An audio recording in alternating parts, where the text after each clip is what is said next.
Paleolithic period literally means Old Stone Age. It's supposed to have lasted over 3 million years. When we talk about the Paleolithic period of history, people get sensitive. Ever since the theory of human evolution became popular, some Christians have pushed back against the idea that people evolved from animals. Others consider it scientifically unavoidable and look for ways to interpret the first 11 chapters of Genesis as allegoric. Some have even lost their faith over the Paleolithic. I think we should talk about it. So I want to give you the talking points about the Paleolithic. We need to define some words from geology and from archaeology and explain where the flood fits in. I need to disclose to you who those cartoon characters Fred Flintstone and Barney Rubble really were. Then we need to look at specific locations where they lived in the Near East. This is the data from which we must draw our conclusions. Only when we're armed with the facts can we ask how the Bible and the Paleolithic period can coexist. So let's start with the current interpretation of human evolution. The fossils of hominini can be arranged either by the geological strata in which they were found or by the tools that are buried with them. Here we see 7 million years that include the geological strata from the Pliocene and the Pleistocene. Fossils that are classified as Australopithecus and Homo habilis are found in the Pliocene level. Now, I understand that the philosophy of evolution would like to consider these as links to Pan, or the chimpanzee.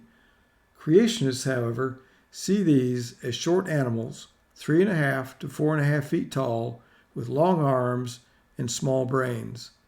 Whatever they were and however they walked, we don't think they were people. Flood-aware geologists date the entire geologic column to around a year, except for the topmost layers. As shown here, the flood ended between the Pliocene and the Pleistocene. That means that any fossils dated to less than 2.5 million years old were laid down in sediment after the flood ended. Just to be clear, let me repeat that all human fossils were buried after the flood. There was considerable local flooding and volcanism after Noah left the ark, as well as the Ice Age. We should not be surprised to find early human fossils buried under 20 or 30 feet of sediment. Tools are found more often than human bones. Homo heidelbergensis and Homo erectus use shapestones that are identified according to the style known as Acheulean. Where Acheulean stones are found, they are attributed to these two cultures. Homo erectus is found in the Near East and traveled to Africa, China, and Indonesia. Homo heidelbergensis is found in Europe and Africa. They had fires and spears, hunted large animals, and built dwellings out of rock and wood.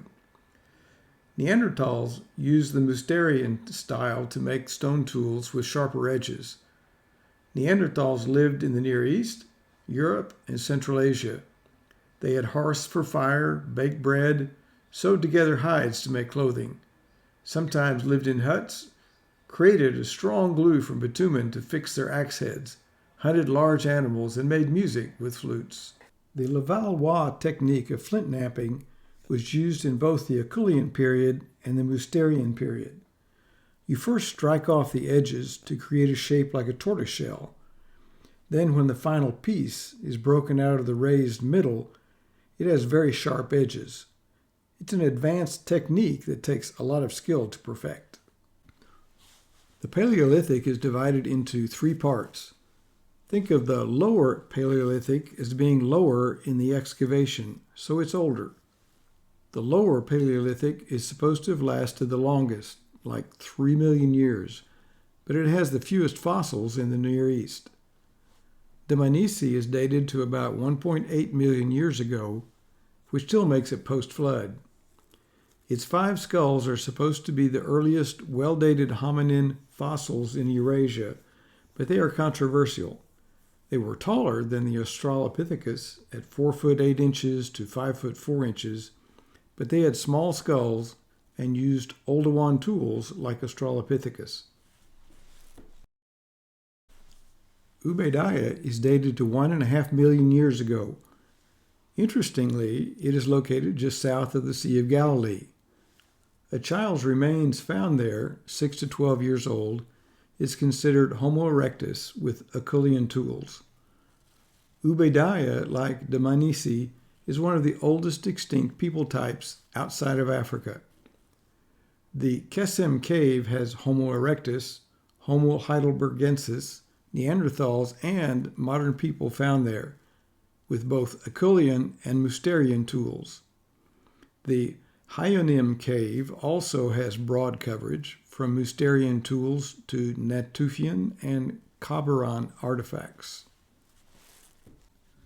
As shown on this map, archaic humans such as Homo erectus are supposed to have gone from Africa to Europe and Asia through the Levantine corridor. Creationists agree with secular archaeologists on migration patterns except for one point. That is, did they go from Africa to the Near East or from the Near East to Africa? Migration patterns are still under debate, even with our advanced knowledge of genetics and groups. The Middle Paleolithic is dated from 300,000 years ago to 50,000 years ago. That's about the same as Neanderthals, who are dated from 430,000 years ago to 40,000 years ago. Here we see Kafsa Cave, south of Nazareth, which had remains of people who shared both modern human and Neanderthal traits. Other caves are located around Mount Carmel, which is a region depicted by the yellow outline. Modern humans in school had Neanderthal traits. Modern humans and Neanderthals both lived in Ain Kashish and in the Tabun cave, but at separate times.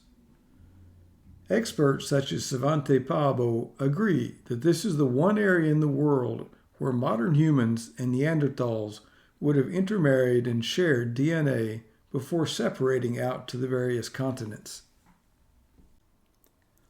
The Middle Paleolithic sites had modern humans and Neanderthals living at the same location but seemingly at different times. The Upper Paleolithic has them living at the same time. Modern humans lived in Mono Cave, while Neanderthals lived in Kabara Cave at the same time.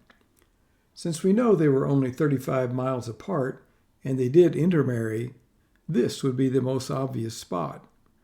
Neanderthals lived apart from others in Europe and in Asia. Here's another stunning fact. Neanderthals were never in Africa and share little to no DNA with Africans. That's another reason to believe that Neanderthals began in the Near East and migrated to Asia and Europe from there. Shanidar Cave, far to the east in the Zagros Mountains, is another Neanderthal site. It's conveniently located on the Grand Zab River, an important tributary of the Tigris. 10 Neanderthal bodies have been found on the ledge at the entrance, some killed by a rock slide. Only 4 have mostly complete skeletons. Shanidar 3, for instance, only has 130 bones out of 206, and this is considered one of the richest Neanderthal sites in the world. The Paleolithic has relatively little data. Just remember that it's not wise to draw far-reaching conclusions from such a small sample size. 4 strata have been found at Shanidar. The 10 Neanderthal bodies were found in the lowest stratum. Tools from a local culture were found above that, such as a burin, which is a pointed rock that can be used for engraving. Above that, we have Zarzian artifacts from a culture that existed at the same time as the Natufians that we saw in Palestine. Lastly, came the Neolithic farmers. This is relative dating. How do we translate relative dates to absolute dates? To understand dating, we can go back to the pond ripple effect that I mentioned in the introduction. People spread out progressively from the center of the Fertile Crescent. Neanderthals were hunters, so they moved the fastest as they sought out herds of animals. That's why we find them in the lowest stratum. The Zarzians and Natufians were hunters, but also took time to harvest wild grain. They came later. The serious farmers needed time to plant, cultivate, and prepare seed for the next year. That took time, so they arrived last. The Paleolithic is not a time as much as a space between migrations. Archaeology has limited, scattered evidence of cultures that hunted large animals across long distances. Since both animals and people came from the ark, they would have spread out starting at the Fertile Crescent. Nimrod, the grandson of Ham, is described as a mighty hunter. Human pride elevates us above our ancestors. Racism puts people down because of the way they look and dress and their occupational status. But Philippians 2:3 says that we should esteem others better than ourselves, even Neanderthals. It's time to welcome Neanderthals into the family of God. According to Hebrews 11:7, Noah became heir of the righteousness which is by faith. 2 Peter 2:5 calls Noah a preacher of righteousness, so he certainly would have preached to his children. Some would have believed. If you're a believer, then consider Neanderthals as your brothers and sisters in faith. Someday, you may be standing before God next to a Neanderthal. If you have learned anything about archaeology, then subscribe to this channel to learn more. The playlist Life After the Flood reconstructs a biblical model of life between Noah and Abraham. This is how archaeology works. It uses known facts to create a hypothetical scenario that is open to scrutiny. I have combined conservative hermeneutics with sound archaeology to create a model for biblical paleoarchaeology. You won't find such a clear and detailed study anywhere else. I promise to keep each video short. If you have learned something about the Bible as history and how God walks with mankind, then subscribe to this channel and tell others about it. I'm on a mission to educate everyone about the most ignored, misrepresented, and crucial period of human history. Join me by educating yourself and by telling others about life after the flood.